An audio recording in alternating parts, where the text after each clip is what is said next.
Hello दोस्तों, welcome to चालाकी read between the lines. Lately आपने तो देखा होगा south Indian films have taken over completely.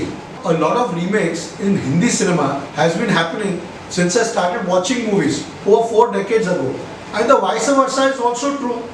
But the only reason that South Indian films were not doing enough business earlier was due to the obvious reasons: language barrier, over the top, colorful, almost gaudy costumes and sets, unrealistic gravity-defying action stunts, and the lack of popularity of South stars in these markets where Khans, Kapoors and Kumars ruled it like monarchs or like kings. Well, then in 2015, S.S. Rajamouli's Bahubali, The Beginning, was made at a budget of approximately 180 crores.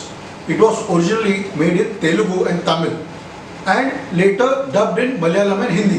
It did a business of rupees 650 crores worldwide.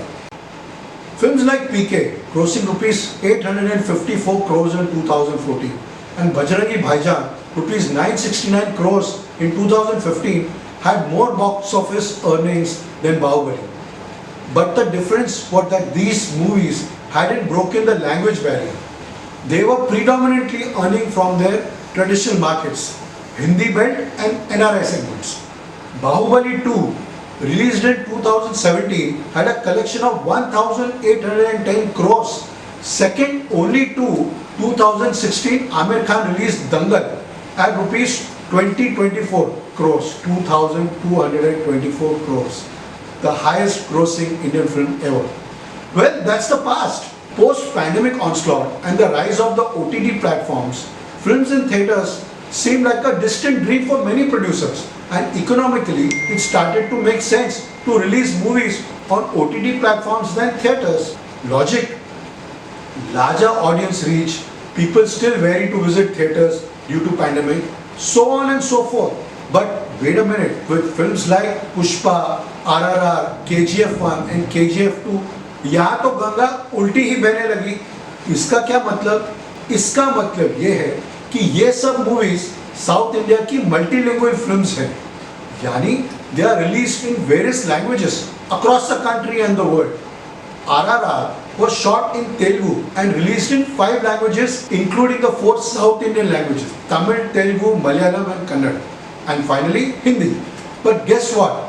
The demand in international markets was so high that apart from the NRI market, this film was dubbed in 50 other languages, including Japanese, Korean, Spanish, etc. etc. And these are theatrical releases. RRR was released on 25th March 2022 and has collected over 1200 crore rupees as you are still watching this. Pushpa, made in Tamil, released in December 2021, collected rupees 350 crores at the box office. But interestingly, the Hindi version of the movie collected over 100 crore rupees. KGF1, Kolar Goldfields 1, a Kannada film released in 2018, made with a budget of 80 crores, collects 250 crores worldwide. But KGF Chapter 2, Sanjay Dutt as the main antagonist and Raveena Tandon in a meaty role, released on April 2022, has grossed approximately more than rupees 1,000 crores worldwide. Well, made at the cost of only rupees 100 crores.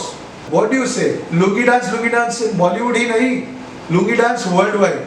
In other words, the South Indian film industry has broken all barriers of language, star power, that imaginary glass ceiling of Hindi cinema, and rightly taken its place as the flag bearer of Indian cinema. What worked? Where are the Khans, Kapoors and Kumars? What about those beautiful locations, fantastic clothes, beautiful romantic lines? The music, original and remix, skyrocketing at the charts, garnering hipstone like kind of item numbers, music videos, etc. etc. सब फिल्मी pandits की band बज गई. All of them are scrambled for reasons to justify this big shift, but are quite stumped.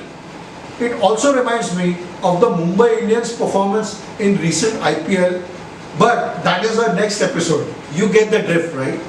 Honestly, the filmy intelligentsia, the gurus of Bollywood, are trying to put together some reason or trying to make a sense of all this, but have only come up with conjecture at best. Well, I'm going to put forward a reason that I heard lately that made sense, but you decide.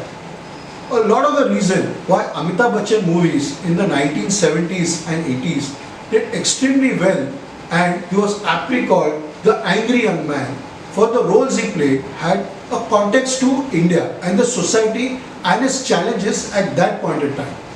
A lot of India was suffering from closure of mill lands, labor unrest in that period. Public at large was suffering since the country had not been economically liberated, and there was license Raj, which means power in the hands of the few, gave rise to unequal opportunities, corruption, and a significant crime rate growth. Amitabh embodied the frustration of the common man and was able to defeat the then evil forces which swept and gave hope to people, or at least an easy escape from their reality.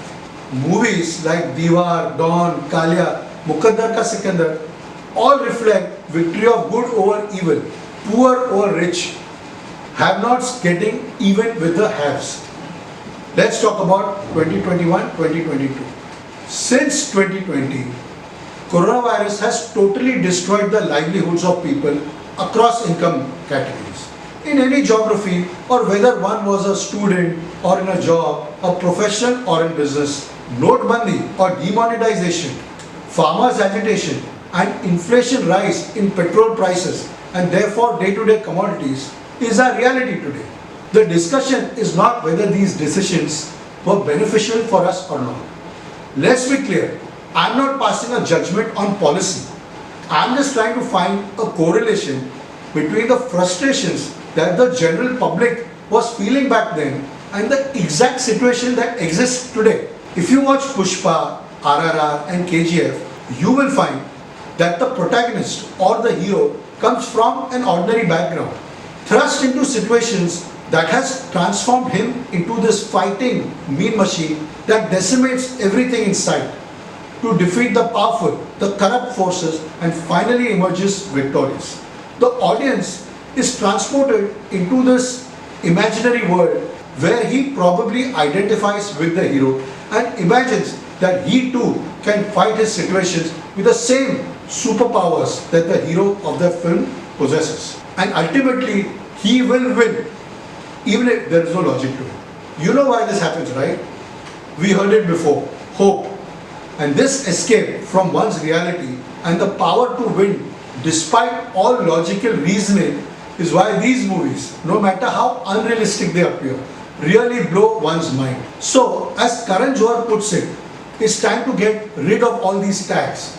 Tamil, Telugu, Gujarati, Bhojpuri, Tollywood, Bollywood, anywood, and recognize it as Indian film industry. He correctly has put his money where his mouth is and acquired the rights for a Malayalam super hit movie, Hridayam, and he will be making it in Hindi, Tamil and Telugu. अब समझ में आ रहा है शायद ये lungi dance का क्या मतलब है. धन्यवाद.